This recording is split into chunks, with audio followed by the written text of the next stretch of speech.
Hello, probers. Hello. Welcome to But It Was Aliens, the extraterrestrial comedy podcast brought to you by two former men in black.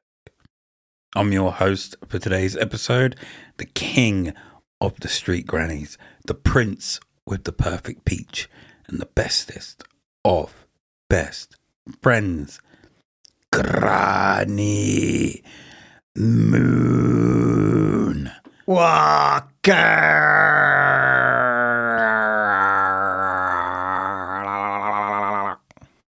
And sitting opposite me is the queen of the greys, the greyest of greybeards, Kev in the grey. Hello, my loyal subject. I'm going to do that. In fact, one is going to do that for the whole episode now. You may wish you never made that comment. I don't think you have the balls to do that for the entire episode. Of course, one does not have balls. One is a queen. It's a cold, warm July night in 1951. My younger days. When Pierre Monnet was on his way home after spending the evening with his fiancée. The route he took was the same route he always took. As he passed the town clock, he took a look, and the clock read 1:30 a.m. Awfully early. This wasn't peculiar, but what was is that minutes later, Pierre was miles outside of the town in the blink of an eye. As he looked around to gather himself and survey his surroundings, found himself by a large gravel pit by the side of the road. As soon as you said gravel pit, I was thinking of the Wu-Tang song. Do you want to repeat that? Back, forth, check out my gravel pit. Do you want to repeat that? Gravel pit? Do you want to repeat that? No. You do. Wu-Tang Clan? I'm going to do this episode in this voice shit. entire time. What loves the Wu-Tang Clan, don't you know? Fuck. The Great Wu-Tang Clan. It's for the kids! Except for the album that they made excuse one you? copy of. Except for the album. Jesus Titty Christ. Oh, piddle. Pierre would continue to cycle along the path, almost as if he was being guided down it by some sort of invisible force. He then stops, puts his bike down, and then continues on foot. It felt to Pierre like he wasn't just walking down this path, but was floating down it. As the path continued, it would approach a bend. A floater. As Pierre turned the corner, there in front of him was a bright blue glow. Royal blue, you could say. Think similar to Tron, and as he was getting closer and closer to the light, it became clear what was creating it. A disc-shaped object, Oh. just floating there. Ooh. Just floating there, Kev. Who is this handsome Kev you speak of? He sounds very dishy. Like a floater.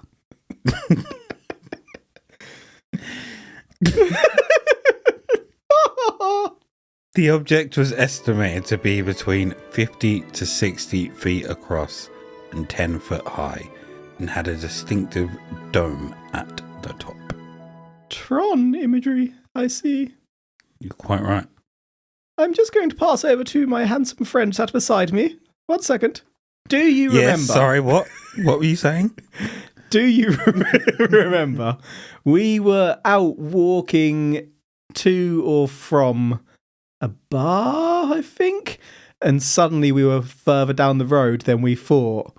It was near that restaurant near the waterfront that I opens. refuse to answer this question unless the Queen of the Greys asks it. But she wasn't there. She's always there. is an utter dickhead, sir. I have it on good authority that you have experienced such an event, Mr. Moonwalker. Haven't you? Haven't you? Yes, yes. Would you like to elaborate? No. And I don't know what event you speak of. I do what the fuck I want. I'm royalty. Eat my ass. Bow down now. Kiss my little tushy. Kiss it. I don't know what event you're talking about. Off with his head. Would you like to elaborate, and I can let you know whether or not I experienced said experience?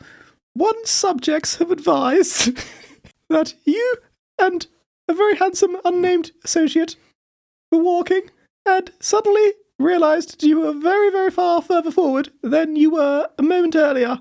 You had both experienced it, and it was unexplained. Yes, I agree that did happen, but we were also extremely drunk.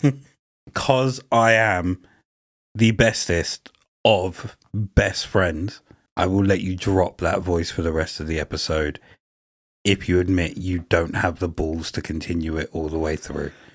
This episode is going to tank. It's going to be the most annoying episode one has ever heard, but I'm duty-bound to continue at this point until I next forget. Is there anything you'd like to go over before I continue? No. Yeah. So Pierre would continue to stare at the object. He would describe the object's exterior as both alive... Do you mean the ass? ...in material and ethereal. After all... No, not posterior. Posterior or posterior? But! I'm using the Queen's English today. After a while of staring, he started to notice that the sounds from the rest of the world were gone. No crickets, no critters, no nothing. Pierre couldn't even hear his own footsteps. At this point, I'm freaking out. Like, I'm thinking I'm gone deaf. Like, the thought of a sound bubble wouldn't even cross my mind. But Pierre kept his cool and acknowledged the fact that he couldn't hear anything. He then looks away from the object for a second to find that there were 4 humanoid figures standing in front of him. Uh-oh. All 4 were wearing tight-fitting silver suits. Panties! The typical silver gimp suit we're used to seeing Greybeard in. Oh, he looks good. Pierre wasn't afraid or taken aback. He just looked at them and then just walked up to them. Each one was identical to the last. They're about to run a train upon him.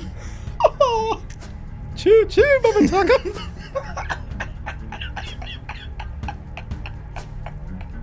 6 foot tall, bare feet, yeah. and the same athletic build and the same blonde shoulder length hair. In unison, they raised their arms, palms upwards. It was at this moment that Pierre would start to shit himself and wanted to leave. Were they saluting like an army salute? Palms up. But pointing? Palm. Yes, that's palm on the hand. Yes, I'm quite aware. Don't take the piss, sir. Up. But palm could be up in a number of ways. Many, many ways. But not that way. Like this, for example. Or like this. So think holding plates like servers. Oh, I'm used to those, yes. Yes. Being the queen and all. Is one trying to resist taking on an accent similar to my own? No. The Queen's tongue? Oh,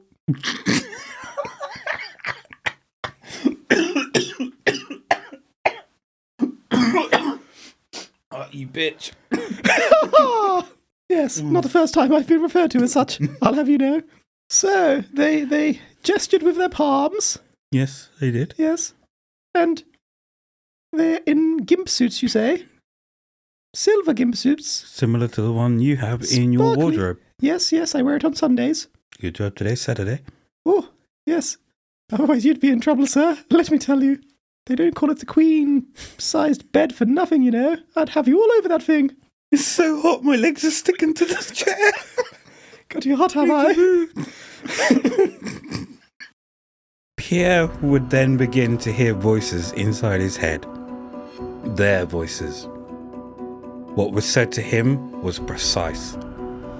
He explains that they spoke inside his head for around 30 minutes, and what they told him was so extraordinary that if it was explained in our language, it would take longer than 2 years of speaking for over 8 hours a day for us to comprehend. What on earth? He doesn't know how to explain it other than what they conveyed to him was more coded messaging that explained a great deal of information rather than literally being spoken to him. Like binary type information? Similar, yeah. Like you're watching the Matrix flash in front of your eyes? I suppose that's how you could put it, yeah. That's how I would like to put it. And that's how you could put it. I'm good at putting it, I can tell you that. Over time, some things would become clear to him. For example, one of the messages was that they wanted what was best for all living beings. To be led by one monarch. Especially ones that weren't aggressive. Another was warning Pierre not to come too close to the ship, as he wasn't in tune to the wavelength of the ship and that it could destroy the cells of the human body. Pierre was also told that unfortunately for him, there would be some consequences to him following their meeting. One was that the messages they gave would be murky, but over time they would get clearer and clearer. The other is that he would suffer from some nerve issues for a short amount of time following the visit, but they did reassure him that these would pass. Nerve issues? Like getting hot and sweaty? More like struggling Having to walk. spasms? Yeah. Oh dear, that doesn't sound very fun now, does it? No. So one would assume messages are going to get clearer and clearer as we continue this probe. One would assume correctly. And the messages are going to be about peace, avoiding war. That sounds rather silly, but let's go with it. That we don't know. Wars can solve a lot, you know. I suppose they could. Colonies, sir, they're very beneficial. You can get yourself lots of fine tea. Good luck editing this. The four blondes told Pierre that they wished to take him onto their ship to regenerate the cells of his body, allowing him to live up to the age of around 120 years old. After being slabbed, they informed him that he wouldn't remember anything that took place until later. After the conversation in his head ended, he looked up to see the top of the craft open and the blondes inside it. An orange light was also emanating from it. That deathly silence descended upon Pierre once more. He walked over to his bike, picked it up, and then without realizing, he was right on the outskirts of his destination. He took his watch out of his pocket to check the time, and to his amazement, it read 1:30 a.m. He would find the town clock to make sure that it was correct, and when he got there, the clock read 1:35. Oh! He checked his watch, and it read 1:35. 5-minute interaction where they divulged all the information of the universe and to not go to war. No, 5 minutes from him getting from his destination back to the clock. Time stood still the entire time. Okay, now I've gone cross-eyed. Let me just get my head around that. I need to digest that. Gobble. 1:30 the first time he looks at the clock.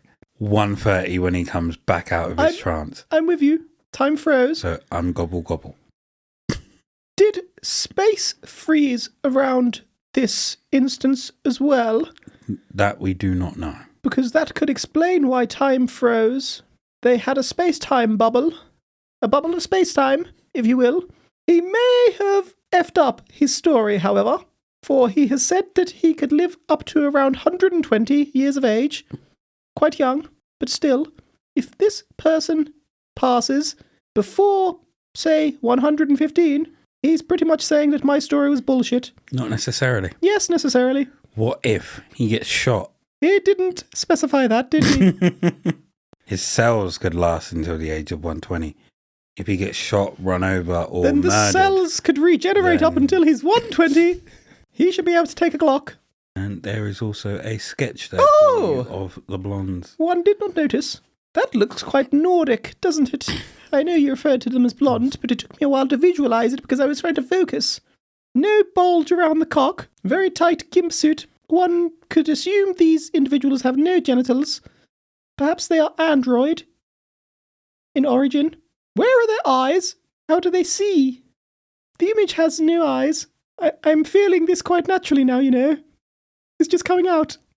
Do you regret anything today, sir? Well, there's going to be moments you're talking to your other half and you're just going to break into this voice without realising. The finest of moments.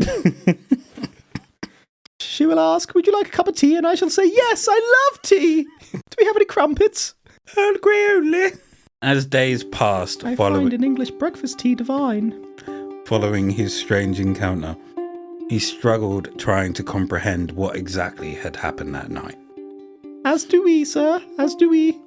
He tried his hardest and came to the conclusion that it takes around 20 minutes from his fiancée's to his, so worked out that the encounter had been 40 minutes. That's 40 minutes of lost time. A lot could happen in 40 minutes. The more he thought about it, the more he would be confused and would question if it even happened. But this wouldn't be the last encounter Pierre would have with visitors. Oh, by golly, no, surely not. Several years later, Pierre was serving in the French military in Indochina. Pissing French, it's always the French, isn't it? He witnessed a disc-shaped object. And there's bloody Spanish as well. I nearly read he witnessed a dick-shaped object.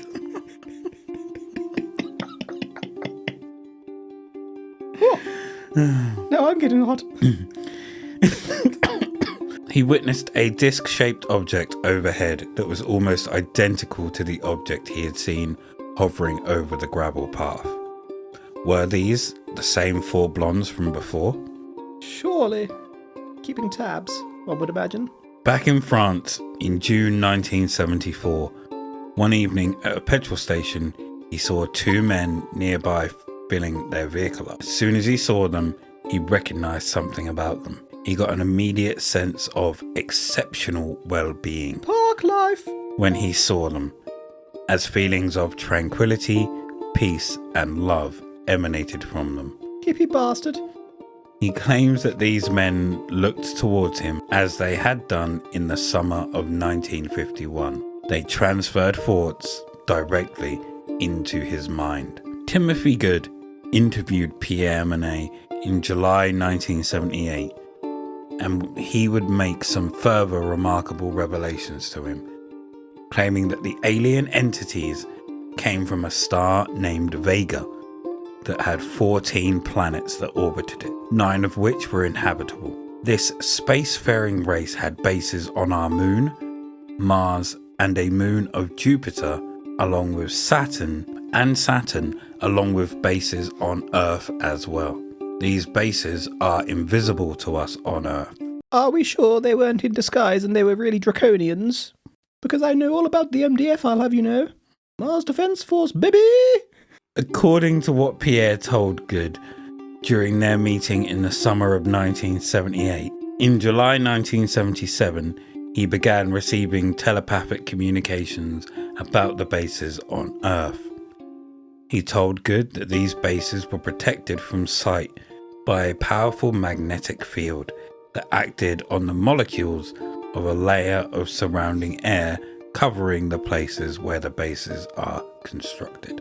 He elaborated that the basis of this technology was a magnetic process that bent the molecules of the air that then took the forms of prisms, which avoided the source of light and ultimately made the base invisible, along with a wavelength which is sent out. One is hungry for more. The wavelength messes with our brain as a defensive measure should any humans stumble upon these bases or approach them unknowingly. Even more amazing, these bases remained invisible even from above. meaning that aerial photographers would also fail to capture them. Some sort of electromagnetism does sound theoretically possible. If you had such technology to manipulate space and time itself, you could perhaps make things invisible. I'm a bit lost with the prisms. That doesn't make so much sense to me, but that's okay. I'm not a science man. I have servants and subjects for such matters. Have they elaborated any of that to you in greater detail that you could discuss with us now? No, absolutely not. I did say that prisms were beyond my expertise. I'm unsure how that could work. Asgood himself offered. After the report of the initial encounter, even he struggled with certain outlandish aspects of the subsequent accounts. Whoa! Including the apparent telepathic communications of the summer of 1977. Was the claim of things coming clearer over time a convenient ploy to add to the story over time and excuse himself for not having a clear story at the time? Ooh! Pierre would state, I could not find then, neither can I find today, a single doubt in my mind as to the reality of my physical contact in 1951. Just because there was a resemblance to science fiction does not make it any less true or real. Pierre Monnet passed away in January 2009 at the age of 78. He wasn't murdered, so that's over 40 years before the blondes claimed he would die. I knew it! I absolutely knew it! Meanwhile, something that occurred to me during that section was that the information didn't appear to really become clearer to him as time went on. The download of all that information, where is it? Where is it, I say? Hasn't become clear. It hasn't, has it? Died early. It hasn't. Well, he had enough time. He had plenty of time to download that information from his memories. If he can remember the fucking sighting, he can remember the bloody information, can't he? So to summarise, this piece of shit. This is the case of Pierre Monnet, who experienced a possible abduction when leaving his fiancées to go home. I bet he was single, really. He would find himself along a gravel road near a gravel pit, and he was being drawn by an invisible force. That invisible force brought him to a metallic disc-shaped object. Things would go silent before 4 tall blondes would appear. They would speak to Pierre telepathically, explaining that they want what's best for all living creatures that aren't aggressive. They told him that they'd like to regenerate his cells, allowing him to live to 120. This wasn't the only encounter. But he didn't, did he? Whilst a soldier, he spotted a disc in Indochina and at a petrol flying dick. And at a petrol station, he saw 2 men who were familiar. They both looked at him and spoke to him telepathically. In 1977, he got a telepathic message from one of the bases on Earth that these entities had. Pierre would go on to pass away in 2009, which is over 40 years before he was due. So, Queen Greybeard, do you believe Pierre's encounter with the 4 blondes and what happened after? Often when we cover such events on this show, because I'm often observing, we debate whether people believe what they saw, not whether we believe what they saw, but whether they believe their own story. I'm not convinced that Pierre does. It doesn't strike me as legitimate, honourable, or trustworthy. Do we know if he wrote any books? Not that we're aware of. So he just gave interviews in articles, one imagines? Yes, minimal effort, isn't there, Pierre? Isn't there? Rest in peace, sir. I'm not saying that it was aliens, quite clearly. I'd thought you'd realise that, but clearly not. Just needed you to say it. I have said it now, for you clearly are not intelligent enough to read between the lines. I have to spell it out for you. Yes, you do. So if you could say that again, a bit more clearer. S-A-W-F-T. Soft. Thank you for joining us for this week's probe. You're most welcome. It's been a ball. Yeah, it's clean, right? You can find us everywhere. Is that all you've got? You've got no final thoughts? Nothing else? You're just going to say no and move on? Yes. My gosh. Yes, I quite agree, actually. You can find us everywhere at But It Was Aliens. That's Instagram, Facebook, on the Twitter. The Twitter? On the Twitter? With Facebook, we have a secret group known as Extraterrestrial Towers. Yes. Where you can find memes and shit. Tell me more. Over at Patreon.com. I've been there once or twice. / But It Was Aliens. You can gain access to Side Probes, the paranormal spin-off of But It Was Aliens. Sometimes I get my gooch out on the Patreon. Here we look outside of the extraterrestrial and everywhere else in the world, covering pirates, ghosts, princes that love to peg. Kev has met a few of those. Well, I like dogs, to keep a stiff upper lip. And amongst other things, Kev's favourite, Rasputin's dick. Oh, he was quite the character, let me tell you. Remember, the truth is up there. Hashtag